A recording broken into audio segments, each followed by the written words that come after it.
दोस्तों, भारतीय पंचांग के अनुसार आज आश्विन मास शुक्ल पक्ष और शरद पूर्णिमा का दिन है। आज शरद पूर्णिमा के अवसर पर रात में चंद्र ग्रहण लगने वाला है। चंद्र ग्रहण सिर्फ धार्मिक दृष्टि से ही नहीं बल्कि वैज्ञानिक दृष्टिकोण से भी अत्यंत महत्वपूर्ण घटना होती है। शरद पूर्णिमा के दिन चंद्रमा अपनी 16 कलाओं से परिपूर्ण रहता है।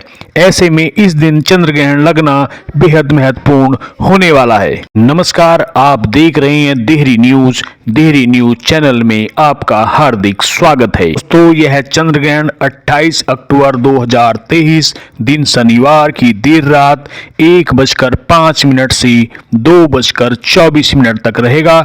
यह ग्रहण 1 घंटा 18 मिनट तक का होगा। इस चंद्र ग्रहण का सूतक काल भारत में मान्य है। आइए जानते हैं चंद्र ग्रहण में क्या करना चाहिए और क्या नहीं करना चाहिए, किन बातों का ध्यान रखना अत्यंत महत्वपूर्ण होता है। ज्योतिष शास्त्र के अनुसार सूर्य हो या चंद्र ग्रहण हो, दोनों को शुभ नहीं माना जाता। पौराणिक मान्यताओं के अनुसार समुद्र मंथन के दौरान अमृत निकला था, जिससे लेकर देवताओं और असुरों में काफी विवाद हुआ। तब भगवान विष्णु ने मोहिनी का रूप धारण किया और असुरों से अमृत लेकर देवताओं को तुरंत अमृत पान करवाया। यह बात स्वरभानु नामक एक असुर को पता चल गई, तो उसने देवताओं का रूप धारण करके देवताओं की लाइन में जाकर बैठ गया और वहां पर चुपके से अमृत पान कर लिया। यह बात सूर्यदेव और चंद्रदेव को पता लग गई और मोहिनी रूप रखे भगवान विष्णु को उन्होंने इशारा कर दिया। भगवान विष्णु ने सुदर्शन चक्र से स्वरभानु नामक असुर का सिर धड़ से अलग कर दिया, लेकिन अमृत पान की वजह से वह अमर हो चुका था। स्वरभानु का कटा हुआ शीश राहु कहलाया और सिर विहीन धड़ केतु कहलाया।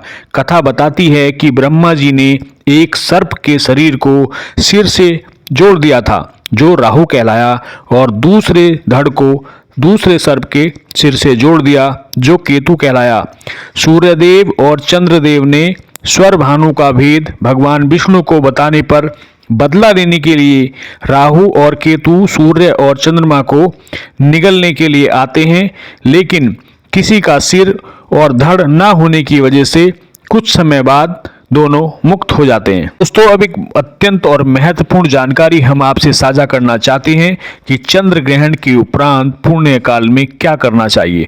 चंद्र ग्रहण से मुक्त होने के बाद स्नान करना चाहिए, दान और पुण्य करना चाहिए, पूजा और उपासना इत्यादि का विशेष महत्व माना गया है। इसलिए 29 अक्टूबर की सुबह स्नान करने के बाद भगवान की पूजा करें, उपासना, दान और पुण्य करें। ऐसा करने से चंद्र ग्रहण के अशुभ प्रभाव से आप बच सकते हैं। दोस्तों, यहाँ पर एक महत्वपूर्ण तथ्य यह भी है कि चंद्र ग्रहण के दौरान गर्भवती महिलाएं बहुत ज़्यादा प्रभावित होती हैं। गर्भवती महिलाएं और गर्भ में पल रहे बच्चे की सेहत के प्रति काफ़ी नकारात्मक प्रभाव देखने को मिलते हैं। इसलिए गर्भवती महिलाएं घर से बाहर बिल्कुल ना निकलें, खाना ना खाएं, सोए नहीं, और किसी प्रकार का जैसे लकड़ी काटना, सब्जी काटना, सिलाई करना, बुनाई करना, खाना बनाना या कोई भी एक्टिविटी ना करें।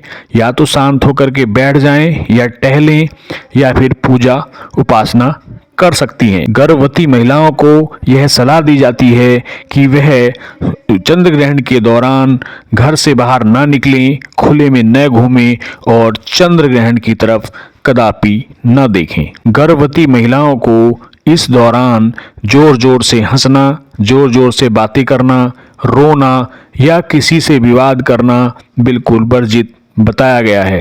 साथ ही गुस्सा करना, क्रोधित होना या मन में नकारात्मक भाव लाना, यह भी शास्त्रों में वर्जित है। चंद्र ग्रहण के दौरान गर्भवती महिलाएं हनुमान चालीसा, विष्णु सहस्त्रनाम, आदित्य हृदय स्तोत्र, विष्णु हस्ताक्षरी मंत्र और पंचाक्षरी मंत्र का जाप कर सकती हैं।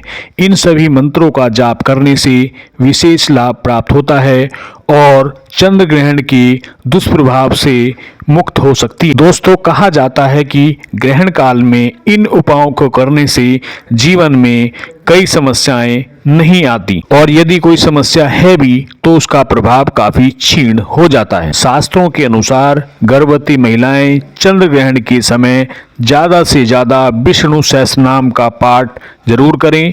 महिलाओं को पूजा पाठ में मन लगाना चाहिए, लेकिन इस दौरान इस बात का विशेष ख्याल रखें कि महिलाएं मंदिर के अंदर न जाएं। दोस्तों, यह चंद्र ग्रहण ऐसे समय पर लग रहा है जब आज शरद पूर्णिमा भी है। तो क्या शरद पूर्णिमा की रात में आप खीर खा सकते हैं या नहीं? आइए इस पर चर्चा करते हैं। शरद पूर्णिमा पर खीर बनाने का एक विशेष महत्व है, पौराणिक महत्व है और प्राचीन काल से चला आ रहा है। आज रात्रि चंद्र ग्रहण होने के कारण आज शाम 4 बजे से सूतक काल आरंभ हो चुका है।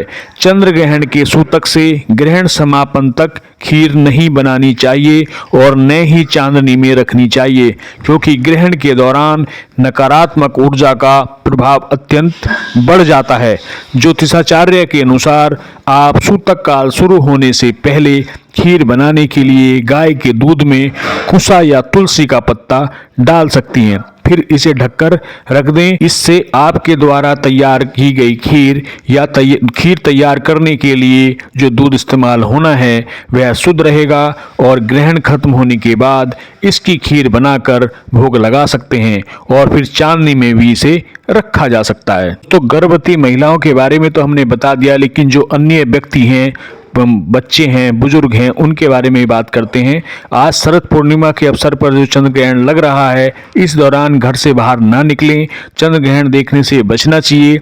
अगर घर के बाहर निकलना आवश्यक हो तो सिर को ढक करके बाहर जाएं। ऐसा माना जाता है कि नकारात्मक ऊर्जा का प्रभाव ग्रहण के समय पृथ्वी पर बहुत ज्यादा होता है। ग्रहण के दौरान आम आदमी को भी कोई कार्य नहीं करना चाहिए। अगर हो सके तो अधिक से अधिक भगवान विष्णु की स्तुति करनी चाहिए, उनकी पूजा उपासना करनी चाहिए।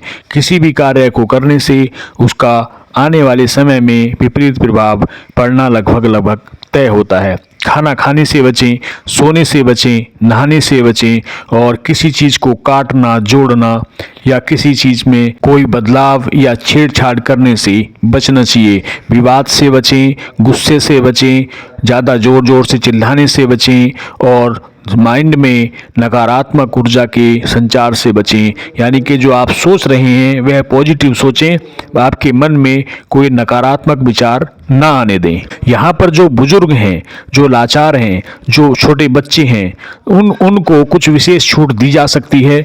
बुजुर्ग, बीमार और छोटे बच्चे भोजन कर सकते हैं, वह अपना छोटा मोटा कार्य कर सकते हैं, दवाई खा सकते हैं। तो जो भारत में आज चंद्र ग्रहण का असर होगा, जो चंद्र ग्रहण लगेगा वह उपछाया चंद्र ग्रहण होगा।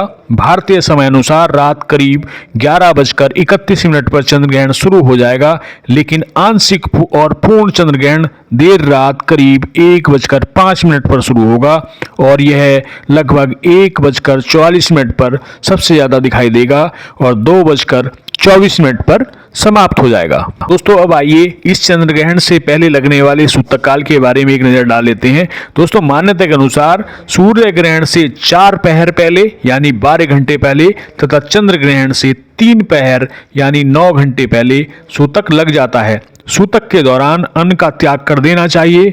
शाम 4 बजे से सूतक काल शुरू हो चुका है, जिसमें कोई शुभ और मांगलिक कार्य नहीं करना है। सभी मांगलिक कार्य वर्जित होते हैं। सूतक काल के दौरान मंदिरों के कपाट बंद रहते हैं। सूतक काल में भगवान की पूजा या उनकी प्रतिमाओं को स्पर्श नहीं करना चाहिए। मान्यता है कि इस दौरान धरती पर नकारात्मक शक्ति अत्यंत प्रभावी हो जाती है। दोस्तों, यह वीडियो आपको कैसी लगी आप हमें कमेंट्स करके जरूर बताएं। चैनल को सब्सक्राइब कर लें और इस वीडियो को लाइक और शेयर करना ना भूलें।